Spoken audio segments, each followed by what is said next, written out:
I'm Jay. And I'm Sean. And we watched a movie. Yeah, remind me which one? We watched Get Duked. Get Duked. Get Duked. A movie that is available on Amazon Prime, but I kept scrolling past because I'd heard good things, but I knew it was scary. So I was like, am I really in the mood to get scared? You're never in the mood to get scared. Correct. But you were having a particularly challenging night coming to a decision. It's true. And that's saying something because you are not a decision maker generally. Netflix is your Achilles heel, certainly, when it comes to deciding. Yeah. I mean, that really is a wishy-washy person's nightmare, Netflix. Yeah, it is, because there's no great choices. So if there's not something obvious, then you can take the hour and a half where you were going to watch a movie and just spend that scrolling. Yeah. And you have. I have. It's true. So sometimes I just gently take the remote from you, because I know you don't like to admit defeat. Oh, I'm fine with it.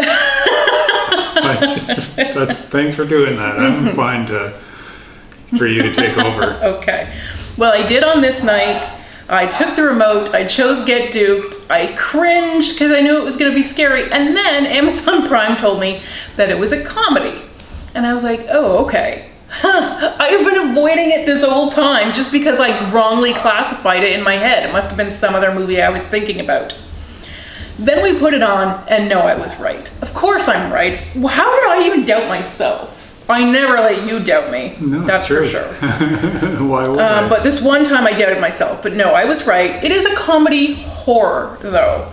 So if you like Shaun of the Dead, this one's going to be up your alley. And I say that even thinking Shaun of the Dead, Edgar Wright, is like a god to me. I love Shaun of the Dead. Despite it being scary, there was never any pretense that I wasn't going to watch that and love that movie. And I do. And I really liked this one too. I liked it as well. I would put it in the category. I think it's well deserved, and which that is high praise from both of us, really. I think.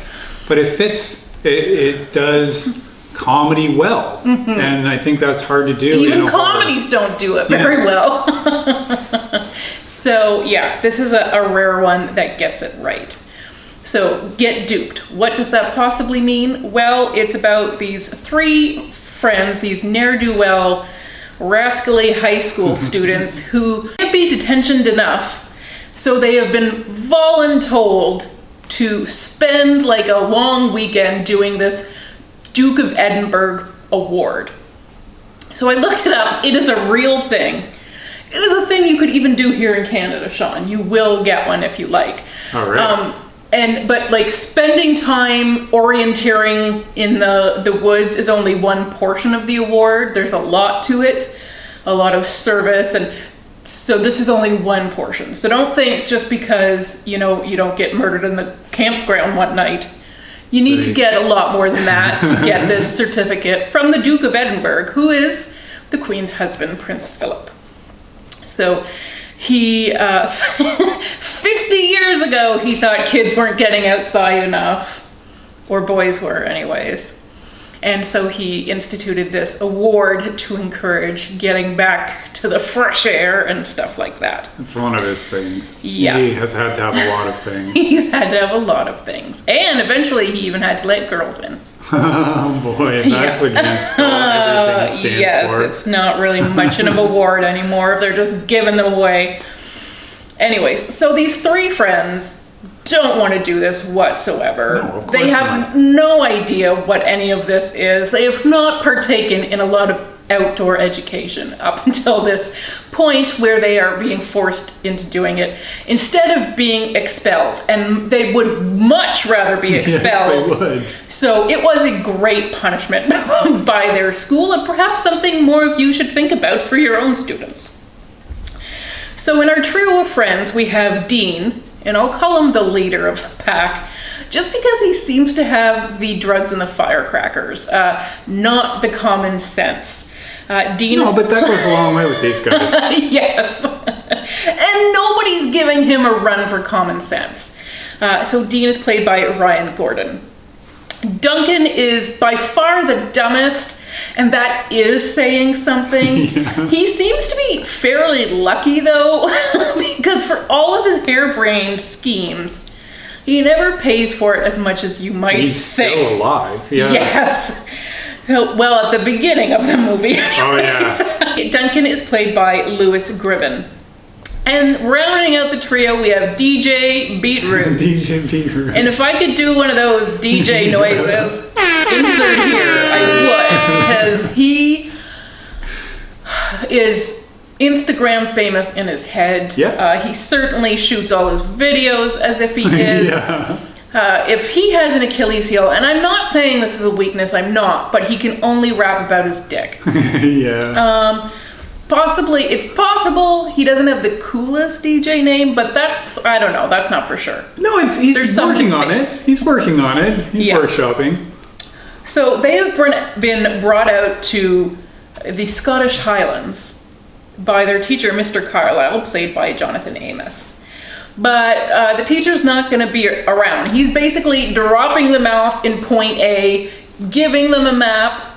Well, I think they were supposed to have furnished their own map. These guys are not prepared. It's like they didn't even know this was going to be an overnight thing. They didn't, nothing. But at least they showed up. Well, he picked them up, I think. Yeah, but still, they made it. But they're there. Yes, okay. Sean is trying to give these boys some credit. Not a lot of credit, because they didn't even notice that there was a fourth boy in the van. The whole ride there didn't notice. His name is Ian, played by Samuel Bottomley. And Ian is a homeschooled chap who is there in earnest to pad out his resume.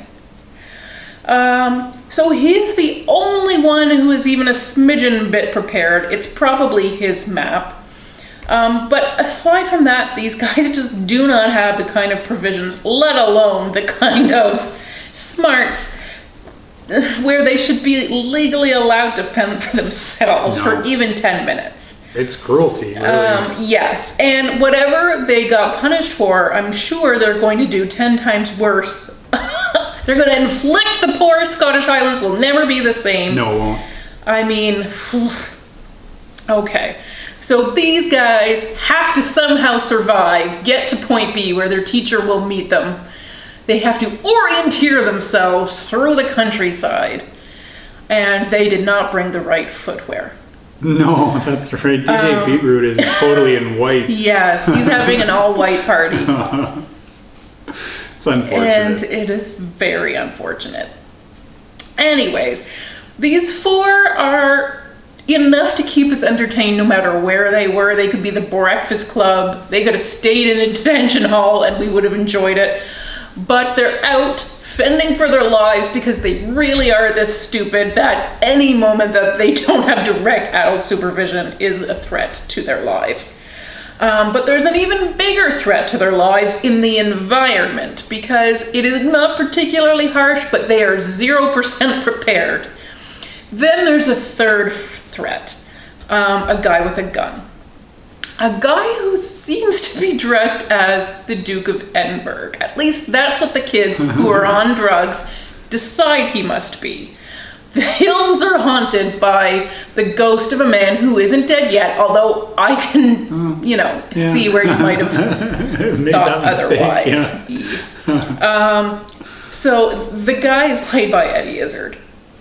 A wonderful little piece of comedy all by himself. But yes, he's decided that the medal or the award, the Duke of Edinburgh Award, whatever that time of year is the perfect way to cull the herd, as I think he calls it. And it's funny because up until that moment, up until we see that there's actually a gunman out there, because there didn't need to be. This could already be a horror movie. You don't need a Blair Witch. You don't need anything with these guys. They almost kill themselves well before they stumble upon a murderer. But yeah, he thinks this is a good way to get rid of some of today's youth who are a waste of space. And he's not particularly wrong. No, I mean, And these guys aren't especially really if distinguishing the themselves. only people who are going on this trek are people who are being The punished, detention, yeah. then he might be onto something. Yep. But anyways, these guys have tickled us. So even though they are dumb, we love them. We're rooting for them, right? Like they're lovable That's right. dolts. They are lovable. I mean, if they were in your family, you might be like, but they're not your problem. So you could just laugh at whatever's happening. And everything is happening all the time. Yeah. So once this sort of serial killing situation presents itself, the movie, of course, goes totally off the rails and goes down some routes you will never see coming, which I think is great in like a comedy horror like this. I mean, in a horror generally, I'll say, just because I find so many of them are predictable and you know start to finish how it's going to look. But this one, you didn't see the hip hop influences, even though he's got a cool DJ name and it's somewhat tattooed on his body. Does this kid not have a mother? She doesn't love him enough. Yeah, this was just a delight. It was. Yeah, it really does keep bringing new things to the table that you will not see coming. And it's great because of it. Mm-hmm. The stuff that they get into is awesome. Yes.